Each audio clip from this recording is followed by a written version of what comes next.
ಓಂ ಶ್ರೀ ಗುರು ಬಸವಲಿಂಗಾಯ ನಮಃ. ಸರ್ವರಿಗೂ ಶರಣು ಶರಣು. ನಿಯಮಾಂಗದಲ್ಲಿ ಮೂರನೆಯದು ತಪಸ್ಸು.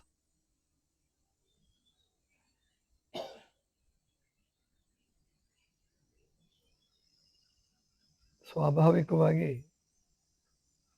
ಈ ಸೃಷ್ಟಿಯ ಚಲನೆ ಕೆಳಮುಖವಾಗಿರುತ್ತೆ, ಅಧೋಮುಖವಾಗಿರುತ್ತೆ. ಪ್ರತಿಯೊಂದು ಗಾಳಿ ಅದು ಏನು ಗಾಳಿ ಕೂಡ ತಂಪಾದಾಗ ಕೆಳಗಡೆ ಬರುತ್ತೆ, ಬಿಸಿಯಾದಾಗ ಮೇಲ್ಗಡೆ ಹೋಗುತ್ತೆ. ಅಷ್ಟು ಬಿಟ್ಟರೆ ಇನ್ನೆಲ್ಲ ಏನು ಎರಡು ಮುಖ್ಯವಾಗಿ ಭೂಮಿ ಮತ್ತು ನೀರು, ಪೃಥ್ವಿ ಮತ್ತು ಜಲ,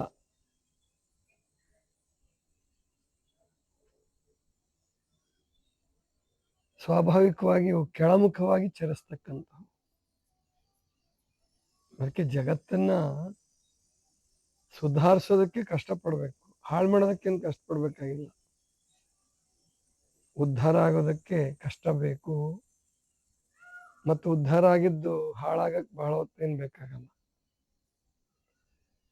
ಈ ಅಧೋಮುಖ ಪ್ರವೃತ್ತಿಯನ್ನ, ಕೆಳಮುಖ ಪ್ರವೃತ್ತಿಯನ್ನು ಬಿಡಿಸಿ ಊರ್ಧ್ವಮುಖಕ್ಕೆ ಏರಿಸೋದು ಮನಸ್ಸನ್ನ, ಅದಕ್ಕೆ ಅಗತ್ಯವಾಗಿರೋದು ತಪಸ್ಸು. ತಪ ಅಂತಂದ್ರೆ ಕಾಯೋದು ಅಂತ ಅರ್ಥ. ಕಾಯೋದಂದ್ರೆ ಗೊತ್ತಲ್ಲ ನಿಮಗೆಲ್ಲ, ಬಿಸಿ ಆಗೋದು. ನೀರು ಬಿಸಿ ಆದಂಗೆ ಏನಾಗತ್ತೆ, ಮೇಲ್ಗಡೆ ಹೋಗುತ್ತೆ, ತಾವೇ ಆಗುತ್ತೆ. ತಂಪಾದಂಗೆ ಕೆಳಗಡೆ ಬೀಳುತ್ತೆ. ಹಾಗೆ ಮಂಜುಗಡ್ಡೆ ಆದಾಗಂತೂ ಘನೀಕರಿಸಿ ಕೆಳಗಡೆನೆ ಬೀಳುತ್ತೆ. ಆ ಆವಿ ಮಾಡೋ ಕೆಲಸ ಇದೆಯಲ್ಲ, ಅದೇ ತಪಸ್ಸು. ತಪಸ್ಸು ಅಂದ ಕೂಡಲೇ ನಿಮ್ಗೆಲ್ರಿಗೂ ನೆನಪಾಗ್ತಕ್ಕಂಥದ್ದು ಹಿಮಾಲಯ ಅಥವಾ ಬೆಟ್ಟ ಗುಡ್ಡಗಳು, ಗಡ್ಡ ಬಿಟ್ಕೊಂಡು ಇರ್ತಕ್ಕಂಥ ಸನ್ಯಾಸಿಗಳು, ಅಥವಾ ದಿಗಂಬರರಾಗಿ ಅಥವಾ ಚಿಂದಿ ಬಟ್ಟೆ ಉಟ್ಕೊಂಡು, ಅದು ತಪಸ್ಸೇನೆ. ಅದೇನು ಸಾಮಾನ್ಯ ತಪಸ್ಸಲ್ಲ. ಮಹಾದೇವಿ ಅಕ್ಕ ಹೇಳ್ತಾರಲ್ಲ, ಹಸಿವಾದಡೆ ಭಿಕ್ಷಾನ್ನಗಳುಂಟು, ತೃಷೆಯಾದಡೆ ಕೆರೆ ಹಳ್ಳ ಬಾವಿಗಳುಂಟು, ಅಂಗಶೀತಕ್ಕೆ ಬಿಸಾಟ ಅರಿವೆಗಳುಂಟು. ಇದನ್ನು ಬಹಳ ಜನ ಹೇಳಲ್ಲ, ಇದು ಇದೆ, ಇದನ್ನು ಹೇಳ್ಬೇಕೆಲ್ರು. ಅಂದ್ರೆ ಅಂಗಕ್ಕೆ ಶೀತ ಆದರೆ ಬಿಸಾಟ ಅರಿವೆಗಳನ್ನ ಉಟ್ಕೊಂತೀನಿ ನಾನು, ಇದು ತಪಸ್ಸು. ಒಬ್ಬ ಶ್ರೀಮಂತ ರಾಜಕುಮಾರಿಯ ರೀತಿಯಲ್ಲಿ ಇರಬೇಕಾದಂತ, ಎಲ್ಲವನ್ನೂ ತ್ಯಜಿಸಿ ಸಮಾಜಕ್ಕೆ ಮತ್ತು ಕಾಮುಕ ರಾಜನಿಗೆ ಸವಾಲು ಹಾಕಿ ಒಬ್ಬಂಟಿಯಾಗಿ ನಡೆದ್ಲಲ್ಲ, ಅದು ತಪಸ್ಸು. ಅದು ನಿಂತು ಮಾಡುವ ತಪಸ್ಸಲ್ಲ, ಅಡ್ಡಾಡ್ತಾ ತಪಸ್ಸು ಮಾಡಿದ್ರು. ಪ್ರತಿನಿತ್ಯ ತಪಸ್ಸು ಮಹಾದೇವಕ್ಕೆ, ಅದು ತಪಃ. ಅಂದ್ರೆ ಅಲ್ಲಿ ಪೆಟ್ಟುಗಳನ್ನು ತಿನ್ಬೇಕಾಗ್ತದೆ, ಉಪವಾಸ ಇರಬೇಕಾಗತ್ತೆ, ನಿಂದೆ ಮಾತುಗಳನ್ನು ಕೇಳಬೇಕಾಗತ್ತೆ, ಹುಚ್ಚಿ ಅಂತ ಅಂತಾರೆ. 12ನೇ ಶತಮಾನದಲ್ಲಿ ಮಹಾದೇವಕ್ಕನಿಗೆ ಹುಚ್ಚಿ ಎಂದಿದ್ದೇನು ದೊಡ್ಡದಲ್ಲ. ಇವತ್ತು 21ನೇ ಶತಮಾನದಲ್ಲೂ ಕೂಡ ಮಹಾದೇವಕ್ಕನ ಬಗ್ಗೆ ಗೊತ್ತಿದೆ ಅಂತ ಇಟ್ಕೊಳ್ಳಿ. ನೀವೆಲ್ಲಾದ್ರೂ ಹೋಗ್ತಿರ್ತೀರಿ, ಒಬ್ಬ ಸುಂದರವಾದ ಹೆಣ್ಮಗಳು ದಿಗಂಬರಳಾಗಿ ಬಂದ್ರೆ, ಕೂದಲನ್ನ ಮೈ ತುಂಬ ಹರಡ್ಕೊಂಡಿದ್ರೆ, ನಿಮಗೆ ಮೊಟ್ಟ ಮೊದಲಿಗೆ ಮಹಾದೇವಕ್ಕ ನೆನಪು ಬರಲ್ಲ ಯಾರಿಗೂ. ಎಲ್ರಿಗೂ ನೆನಪು ಬರೋದೇನು, ಹುಚ್ಚಿ. ಪಾಪ ಏನಾಗಿದೆ, ಏನು ತಲೆ ಕೆಟ್ಟಿದೆ.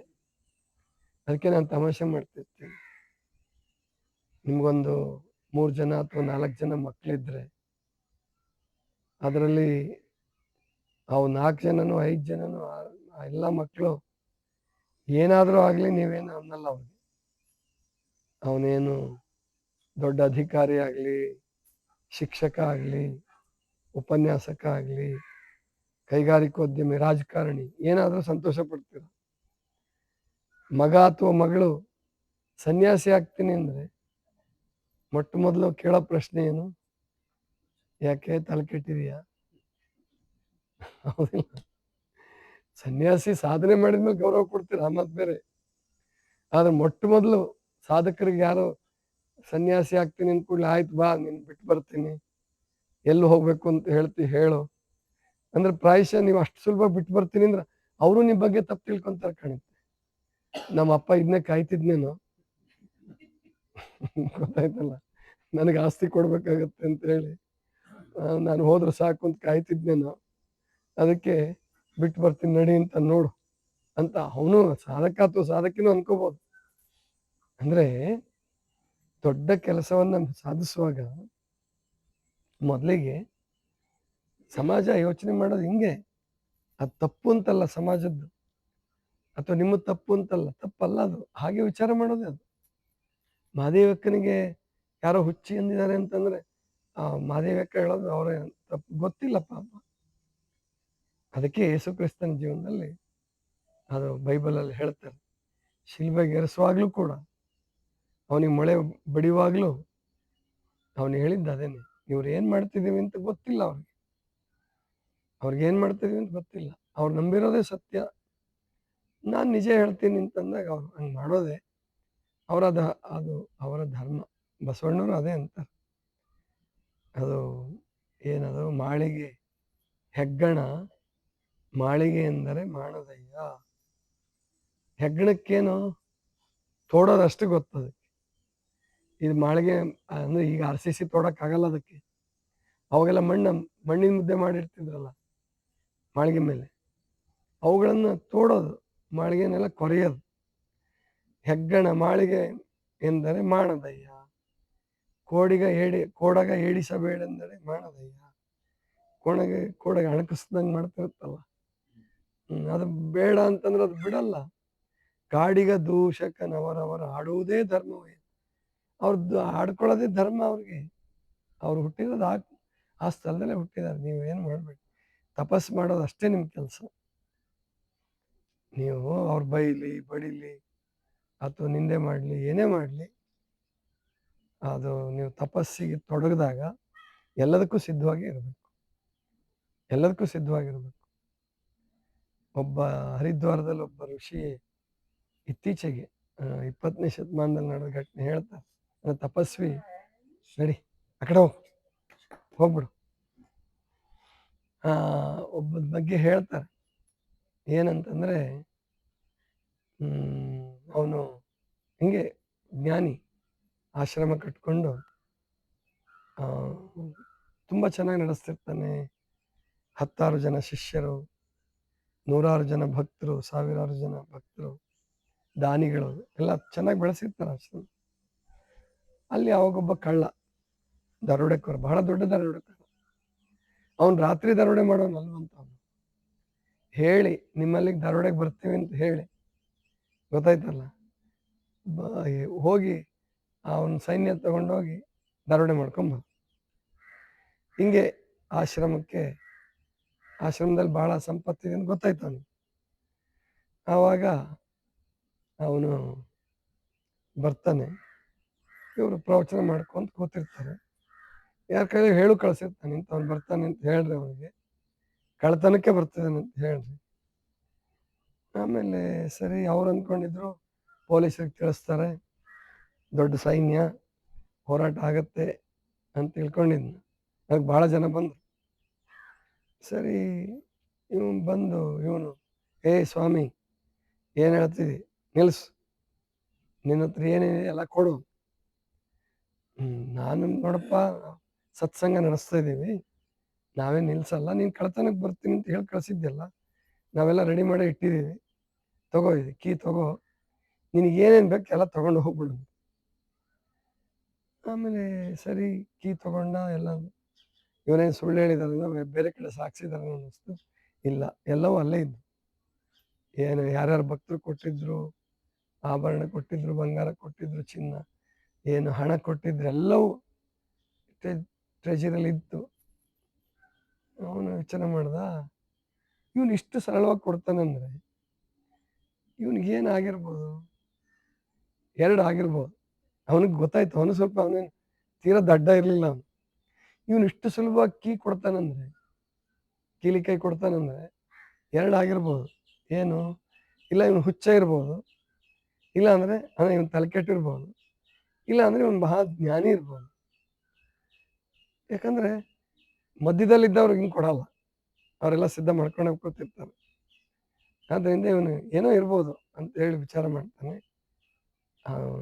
ಅವನು ಸತ್ಸಂಗ ಕೇಳ್ಕೊಂತ ಕೊಡ್ತಾನೆ. ಆಮೇಲೆ ತೊಗೊಂಡೋದ್ರೆ ಆಯ್ತು ನೋಡೋಣ ಅಂತ. ಸತ್ಸಂಗ ಕೇಳ್ತಾ ಕೇಳ್ತಾ ಕೇಳ್ತಾ ಅವನ ಮನಸ್ಸೇ ಪರಿವರ್ತನೆ ಆಗುತ್ತೆ. ಕಳ್ತನ ಮಾಡೋ ಉದ್ಯೋಗನೇ ಬಿಡ್ತಾನೆ. ಅವನು ಒಬ್ಬ ಬಾಬಾ ಆಗ್ಬಿಡ್ತಾನೆ. ಆ ಕಡೆ ಎಲ್ಲ ಸನ್ಯಾಸಿಗಳಿಗೆ ಬಾಬಾ ಬಾಬಾ, ನೀವು ಹೆಂಗೆ ಅಪ್ಪೋರ್ ಅಂತಿರಲ್ಲ, ಹಂಗೆ ಬಾಬಾ ಅಂತಾರೆ ಆ ಕಡೆ, ಬಾಬಾ ಆಗ್ಬಿಡ್ತಾನೆ. ಅಂದರೆ ಹೀಗೆ ತಿದ್ದೋದು. ಅವನು ತಿದ್ದಬೇಕು ಅಂತನೂ ಅಲ್ಲ, ಅವರು ತಪಸ್ವಿಗಳು ಇರೋದೇ ಹಿಂಗೆ. ಸರ್ಪಭೂಷಣ ನಮ್ಮ ಗನಮಡ ಶಿವಗಳ ಜೀವನದಾಗ ಒಂದು ಘಟನೆ ನಡೆಯುತ್ತೆ. ಗನಮಡ ಶಿವಗಳು ಅಡ್ಡಾಡ್ತಿದ್ರು ನಿರಂತರವಾಗಿ, ಬಹಳ ದೊಡ್ಡವರು, ನಿರ್ಲಿಪ್ತ ಜೀವಿ, ಜಂಗಮ, ನಿಜವಾದ ಅರ್ಥದಲ್ಲಿ ಚರಜಂಗಮ. ಹಿಂಗೆ ಒಂದು ಮಠಕ್ಕೆ ಹೋಗ್ತಾರೆ. ಸ್ವಾಮಿಗಳು 8 ಗಂಟೆ 9 ಗಂಟೆ ಆದರೂ ಏನೋ ಹಿಂಗೆ ತಲೆ ಮೇಲೆ ಕೈ ಹೊತ್ಕೊಂಡು ಯೋಚನೆ ಮಾಡ್ತಾ ಕೂತಿರ್ತಾರೆ ದೊಡ್ಡ ಸ್ವಾಮಿಗಳು, ಮಠಾಧೀಶರು. ಆಮೇಲೆ ಸರಿ, ಇವರು ತಪಸ್ವಿಗಳು, ಗನಮಡ ಶಿವಗಳು ತಪಸ್ವಿಗಳು, ಏನನ್ನು ಒಂದು ಕೌಪೀನವನ್ನು ಎಕ್ಸ್ಟ್ರಾ ಇಟ್ಕೊಂಡಂಥವ್ರು, ಹೆಚ್ಚಿಗೆ ಇಟ್ಕೊಂಡಂಥವ್ರು ಅಲ್ಲ. ಸರಿ, ಹೋಗಿ ಪಾದಕ್ಕೆ ನಮಸ್ಕಾರ ಮಾಡಿದ್ರು. ಅವ್ರಿಗೆ ಗೊತ್ತಾಗ್ಲಿಲ್ಲ, ಚಿಂತೆಲಿದ್ರಲ್ಲ, ನೋಡಲೇ ಇಲ್ಲ ಅವರು. ಕಣ್ಣು ಮುಚ್ಕೊಂಡು ಏನೋ ಭಾಳ ಗಾಢವಾದ ಚಿಂತೆಲಿ ಕೂತಿದ್ರು. ಬುದ್ಧಿ, ನಾನು ಬಂದೀನ್ರಿ ಆವಾಗ ಕೈ ತೆಗೆದು ತಲೆ ಮೇಲಿಂದ ಕೈ ಹೊತ್ಕೊಂಡು ತೆಗೆದು, ಯಾರು ಅಂತ ಕಣ್ ತೆಗೆದು ನೋಡಿ, ನಾನು ರೀ ಗನಮಡ ತಪ್ಪ ಬಂದೀನ್ರಿ. ಓ ಬನ್ನಿ, ಯಾಕ್ರಿ ಬುದ್ಧಿ ಇಷ್ಟಾಗಿ ಚಿಂತೆ ಮಾಡ್ತಾ ಇದ್ದೀರಿ ಅಂತ ಕೇಳಿದ್ರು. ಏನು ಮಾಡಿದ್ರಪ್ಪ ಅವ್ರೆ, ಬರ್ರಿ, ಎಂತ ದೊಡ್ಡ ಘಾತ ಆಯ್ತ್ರಿ, ಭಾಳ ದೊಡ್ಡ ಅನ್ಯಾಯ ಆಯ್ತ್ರಿ. ಏನಾಯ್ತ್ರಿ? ನನ್ನ ಬೆಳ್ಳಿ ಪೂಜಾ ಸಾಮಾನು ಹೊತ್ಕೊಂಡು ಹೋಗ್ಬಿಟ್ಟನ್ರಿ ಶಿಷ್ಯ. ಭಾಳ ದೊಡ್ಡ ಪೂಜಾ ಸಾಮಾನುಗಳು ಭಾಳ ಇರ್ತಿದ್ರು, ಶಿಷ್ಯ ಹೊತ್ಕೊಂಡು ಹೋಗಿದ್ದ.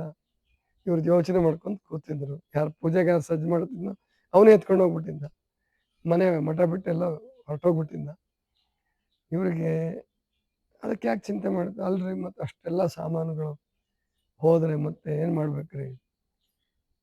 ಇಷ್ಟು ಬೈತಾರವರು, ಭಾಳ ಕೆಟ್ಟ ಶಬ್ದ ಬಳಸ್ತಾರೆ. ಅಲ್ಲಲ್ಲೇ, ನೀನಂತ ಸ್ವಾಮಿ, ನೀನು ಜಗದ್ಗುರು ಅಂತ ಮಾಡಿದ್ವಿ, ಕೊಟ್ಟವನೊಬ್ಬ ಸೋಳೆ ಮಗ, ತಗೊಂಡವನೊಬ್ಬ ಸೋಳೆ ಮಗ, ನೀನು ಚಿಂತೆ ಮಾಡ್ತಾ ಕೂತಿಯಲ್ಲ, ನೀನಂತ ಸೋಳೆ ಮಗ. ನನಗೆ ಗುರುವಿನ ಕರ್ತವ್ಯ ಅಂದರೆ ಹಿಂಗಿರ್ಬೇಕು ಅಂತ. ಬಹಳ ತಲೆ ಕೆಡ ತಪಸ್ವಿ ಅಂದರೆ ಹಿಂಗೆ.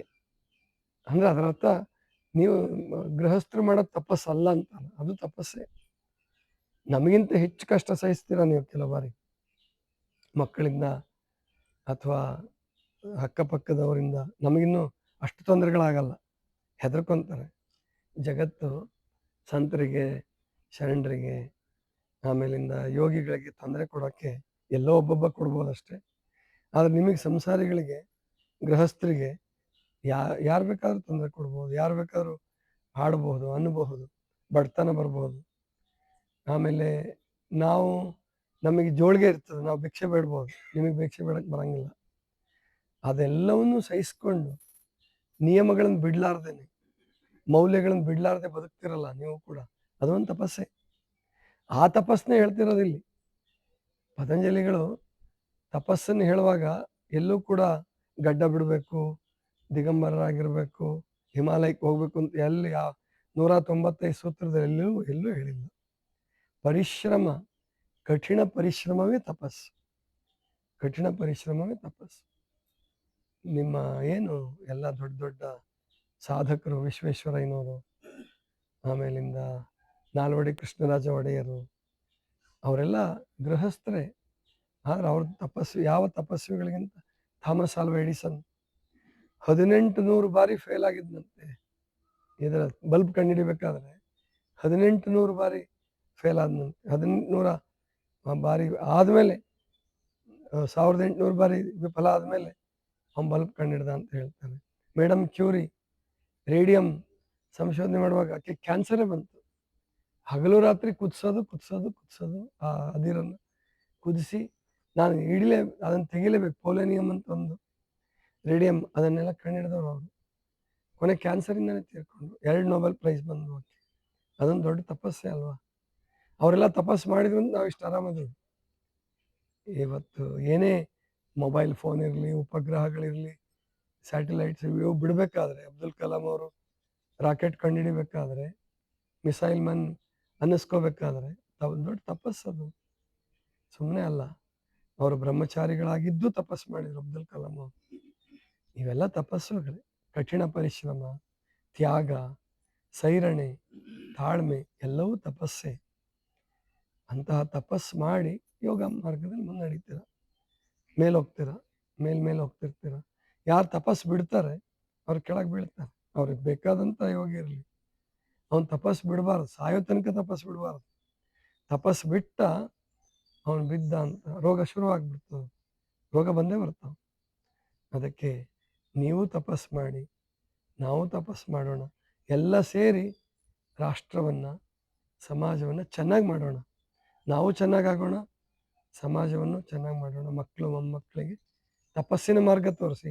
ಈಗ ನಿಮ್ಮ ಮಕ್ಕಳಿಗೆ ನೀವು ತಪಸ್ಸಿನ ಮಾರ್ಗ ತೋರಿಸ್ತಾ ಇಲ್ಲ, ಅವ್ರಿಗೆ ಭೋಗ ಮಾರ್ಗ ತೋರಿಸ್ತಾ ಇದ್ದೀರ. ಚಲೋ ಮನೆ ಕಟ್ಕೋ, ಚಲೋ ಉಣ್ಣು, ಚಲೋ ಲಗ್ನ ಮಾಡ್ಕೋ, ಎಲ್ಲ ಚಲೋ ಆಗಂಗಿಲ್ಲ. ಅವು ನೀವು ಅಂದ್ಕೊಂಡಂಗೆಲ್ಲ ಚಲೋ ಆಗಲ್ಲ. ತಪಸ್ಸಿದ್ರೆ ಮಾತ್ರ ಚಲೋ ಆಗೋದು, ತ್ಯಾಗ ಇದ್ರೆ ಮಾತ್ರ ಚಲೋ ಆಗೋದು. ಇದಿಷ್ಟು ಇವತ್ತಿನ ಚಿಂತನ. ಸರ್ವರಿಗೂ ಶರಣ ಶರಣಾರ್ಥಿ.